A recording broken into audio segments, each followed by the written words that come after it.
भाई माने आज मु कहूँ मोर बो विषय केमिति आमर स्कूल सार मो बोर लुगा टेकी तार पछपट मोटा गांडी रे बांड पुरेले। मो बो देखा टिके मोटी मो बोर दूध आउ गोरा देह जी भी देखिब गेहिबाकू खाली काउल बिकल हेब। मो बोर देह पूरा टाइट होइकी थाए आउ से जेतेबेले ब्लाउज पिंधे दूध भुंडी बाहर को फुटिकी देखा जाए।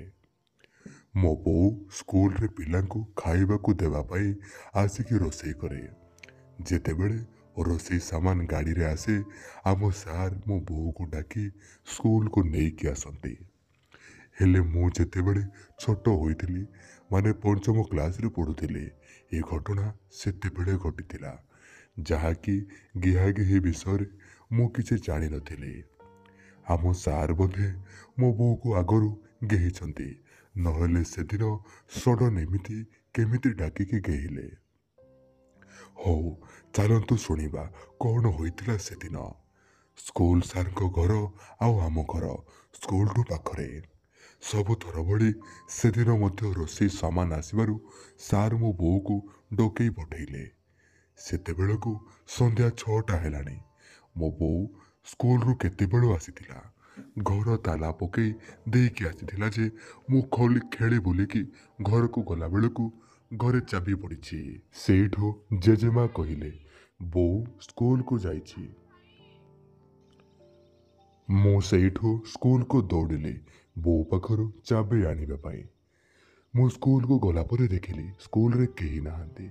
देखिली लक्ष्मण सारंकर बाइक थुआ होइछि।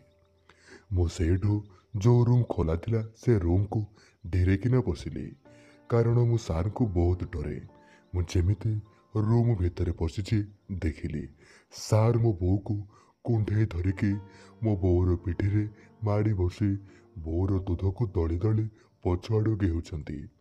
मु जाइकी कहूछि सार नमस्कार। सार हठात मते देखि छानिया होइगले आउ तुरंत ठिया होई पड़िले। मो बो मते देखि छानिया होइकी लुगा को तड़को पकईदेला। बो कहिला कौन हेला आसिलु। मु कहिली चाबी नेबी। सार कहिले आस एठी बस बौर बौर तोर जीव एठी बस टिके। बो सार को कहिला ताकू चाबी दे देउछि से जीव किंतु सार कहिले ना चाबी दियोनी से एठी बसी थाओ से छोट छुआटा किछि जानिबनी सरीगले सांग होइकी तमे दुई जण पळेई जीव। मु सेतेबेले सार को देखी टिके डरी गलिनी। मते लागुतिला मो बो को काहींकी रागरे सार माड़ी बसुचंती बोली किंतु परे जेतेबेले बड़ हेले जानी पारिली जे मो बो को सार सेदिन गेहुथिले। छाड़ जहा भी हो मो बो को सार गेही गेही मो बोर बिया मेलेई तो सारी। जेतेबेले बड़ हेले मु जानी पारिली जे मो बोर गांडी काहींकी एते बड़ दिसुछि बोली। तापर कौन है ना सार मते चेयर उपरे बसिबाकू कहिले। सार गोटे पाउरुटी रखिथिले मते कहिले एठी बसिके खा कुआडे जानी। मु सार को डरिकी चेयर उपरे बसी पाउरुटी खाउथिली। सार सेठू मोर बो को कहिले तले शोईपड़ जल्दी। मो बो को सार कुंडे धरिकी आनी तले शोईदेले। तापरे सार ताको पैंट को अधा खसई दे बो उपरे शोईले। सार मो बोर ब्लाउज को ऊपर को टेकी दूध को टाणी बाहर करिले आउ तो हाथरे विशाल काय दूध को मुठे निर्धूम तोलिबाकू लागिले। मु सेमिति पाउरुटी खाई खाई देखुथाए। सार मते अनेकी मुंड को नाड़िकी हाँ खा कही देकी मो बोर लुगा को पेट उपरू टेकिले। मो बोर देहठू तार बिया आउ जंघ एते गोरा थिला जे मु जेतेबेले देखिली मते केमिति केमिति लागुथिला। सार मो बोर बियारे 3टा आंगुली बसई खाली घाली पकाउ थांती। तापरे सार बोर गोड़ को ऊपर को टेकिले आउ एते बड़ बांड को हल हल करिकी बोर बियारे जेमिति बसैले बहुत चिल्लई उठिला। सार पूरा जंघ को कुंढे की बोर धरी ऊपर को उठे दे बियार कणा भितरे हे हे होइकी गेही चलिले। बो खाली चिल्लई उठी सार को ठेलिला भले करुथिला। आउ ए सब देखी मो आखिरु संगे संगे लुह बाहरी पड़िला। ତାପରେ ମୁଁ ସେଇଠୁ କୁଁ କୁଁ ହୋଇକି କାନ୍ଦିଲି। ସାର୍ ମୋତେ କହିଲେ ଚୁପ୍ ରହ, ଧୀରେ କି ବସିକି ଖା। ମୋର ବୋଉ ଟିକେ ଚିଲେଇ ଉଠିକି ତାର ଗାଣ୍ଡିକୁ ଉଠେଇକି ସାର୍ଙ୍କୁ ଚାବୁଡ଼ିକି ଧରି ପକାଉଥାଏ। ଆଉ ସାର୍ ଏତେ ବଡ଼ ଗୋଟେ ମୂଷଳ ଭଳିଆ ବାଣ୍ଡକୁ ବୋଉର ବିଆରେ ପଶେଇ ଚାଲିଥାନ୍ତି। ଏମିତି 5 ମିନିଟ୍ ହେବ ଜୋର ଜୋରରେ ବୋଉକୁ ଝାଙ୍କି ଝାଙ୍କି ସାର୍ ଗେହି ଚାଲିଲେ। ତାପରେ ବୋଉ ପାଟିରୁ ଚିତ୍କାର ବାହାରିଲା, ଆହୁରି ଜୋରରେ କର। ଏମିତି ସବୁ ଶବ୍ଦ ଆସିଲା। ମୁଁ ଶୁଣୁଛି, ହେଲେ ମୋ ଆଖିରୁ ଲୁହ ବାହାରି ପଡ଼ୁଛି। ସିଆଡ଼େ ମୋ ଆଖିକୁ ମଳିକି ବୋଉର ମାଉସିଆ ବିଆରେ ସାର୍ଙ୍କର ବାଣ୍ଡ କେମିତି ବସିକି ବାହାରୁଥିଲା, ମୁଁ ସେସବୁ ଦେଖୁଥିଲି।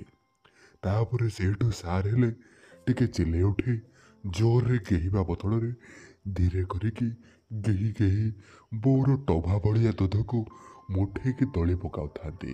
ତାପରେ ସାର୍ଙ୍କର ପାଣି ବାହାରି ପଡ଼ିଲା, ଆଉ ବୋଉର ହେଲେ ବାହାରି ପଡ଼ିଲା କି କ'ଣ ଯେ ଦୁଇଜଣ କୁଣ୍ଡାକୁଣ୍ଡି ହୋଇକି ଗେହି ହେଲେ। ତାପରେ ସାର୍ ଉଠି ପ୍ୟାଣ୍ଟ ପିନ୍ଧି ପକେଇଲେ। ବୋଉ ଯାଇକି ସ୍କୁଲରୁ ଗୋଟେ ପାଣି ବୋତଲ ନେଇଆକି ବାହାରେ ଥିବା ଟଗର ଗଛ ପାଖରେ ମୁତି ବସିଲା, ଆଉ ବିଆରେ ପାଣି ଢାଳିକି ଧୋଇଲା। ସେତେବେଳକୁ ଅନ୍ଧାର ହେଲାଣି। ସେଇଠୁ ସାର୍ ମୋ ବୋଉକୁ କହିଲେ ତାକୁ ବୁଝେଇଦେବ, ଆଉ କ'ଣ ହେଲେ ଗୋଟେ ତା ପାଇଁ କିଣିଦେବ କହି 100 ଟଙ୍କା ଦେଲେ। ତାପରେ ସାର୍ କହିଲେ ଏବେ ତୁମେ ଘରକୁ ଯାଅ, କାଲି ଆସିଲେ ସବୁ ରଖାରଖି କରିବ। ବୋଉ ସେଇଠୁ ମୋତେ ଧରିକି ଘରକୁ ଆସିଲା, ଆଉ ଆମେ ଘରକୁ ଆସିଲୁ। ମୋ ବୋଉ ଯାଇ ଆଉ ଗୋଟେ ଲୁଗା ବଦଳିଲା, ଆଉ ତାପରେ ପାଇଖାନାକୁ ଗଲା। କେତେ ସମୟ ଯାଇ ପାଇଖାନାରେ ରହିଲା, ତାପରେ ବାହାରିକି ଆସି ଆଉ ଗୋଟେ ଲୁଗାକୁ ବଦଳିଲା। ତାପରେ ବି ମୁଁ ଲକ୍ଷ୍ମଣ ସାର୍ଙ୍କୁ କେତେଥର ଦେଖିଛି ମୋର ବୋଉକୁ କୁଣ୍ଡାଇ ଧରିକି କୋଳରେ ବସେଇକି ଗେଇବାର, ଆଉ ସୁଯୋଗ ପାଇଲେ ତା ଦୁଧକୁ ଚିପିବାର। ଲକ୍ଷ୍ମଣ ସାର୍ ବୋଉର ଲୁଗାକୁ ତଳପଟୁ ଟେକି ଦେଇ ତାଙ୍କର ପ୍ୟାଣ୍ଟ ଖୋଲି ବାଣ୍ଡକୁ ବାହାର କରିକି ବୋଉ ବିଆରେ ପଶେଇ ଦେଇକି ମୋ ବୋଉକୁ କୋଳରେ ଧରିକି ଚେୟାର ଉପରେ ବସାନ୍ତି, ଆଉ ଚେୟାରକୁ ହଲାନ୍ତି। ସେ ଭାବନ୍ତି ମୁଁ ଜାଣିପାରେ ନାହିଁ। ସତରେ ସେ ଟାଇମ୍ରେ ମୁଁ ଜାଣିପାରେନି, କିନ୍ତୁ ବଡ଼ ହେଲା ପରେ ଜାଣିଲି ମୋର ବୋଉ କେତେ ବଡ଼ ବେଧେଇ। ସେ କେତେଥର ସାର୍ଙ୍କ ଠାରୁ ନିର୍ଦ୍ଧୁମ ଗିହା ଖାଇ ଖାଇ ତାର ବିଆକୁ ପୋଲା କରିଛି, ଆଉ ତାର ଗାଣ୍ଡି ପୁରା ଚଉଡ଼ା ହୋଇକି ଅଛି। ତ ଦର୍ଶକ ବନ୍ଧୁ, ଏହି ଥିଲା କାହାଣୀଟି ଆମ ପାଖକୁ ଆମର ଜଣେ ଭାଇ ପଠାଇଥିଲେ।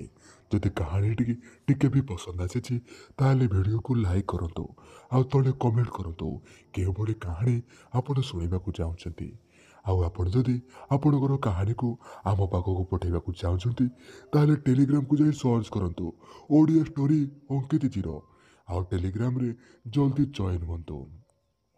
ଟେଲିଗ୍ରାମର ଲିଙ୍କ୍ ମୁଁ ଡେସ୍କ୍ରିପସନ୍ କିମ୍ବା କମେଣ୍ଟ ବକ୍ସରେ ଦେଇପାରୁନାହିଁ, କାରଣ ୟୁଟ୍ୟୁବର ଗାଇଡ଼ଲାଇନ୍ ଅନୁସାରେ ଯଦି ମୁଁ ଟେଲିଗ୍ରାମର ଲିଙ୍କ୍ ମୁଁ ଆମର କମେଣ୍ଟ ବକ୍ସ କିମ୍ବା ଡେସ୍କ୍ରିପସନ୍ରେ ଦେବି ତାହେଲେ ଆମର ୟୁଟ୍ୟୁବ୍ ଚ୍ୟାନେଲରେ ବହୁତ ପ୍ରୋବ୍ଲେମ୍ ହୋଇପାରେ, କାରଣ ଆମ ଟେଲିଗ୍ରାମ ଚ୍ୟାନେଲରେ ବହୁତ ଗୁଡ଼ାଏ 2 ନମ୍ବର ବାଲା ଭିଡ଼ିଓ ଅଛି।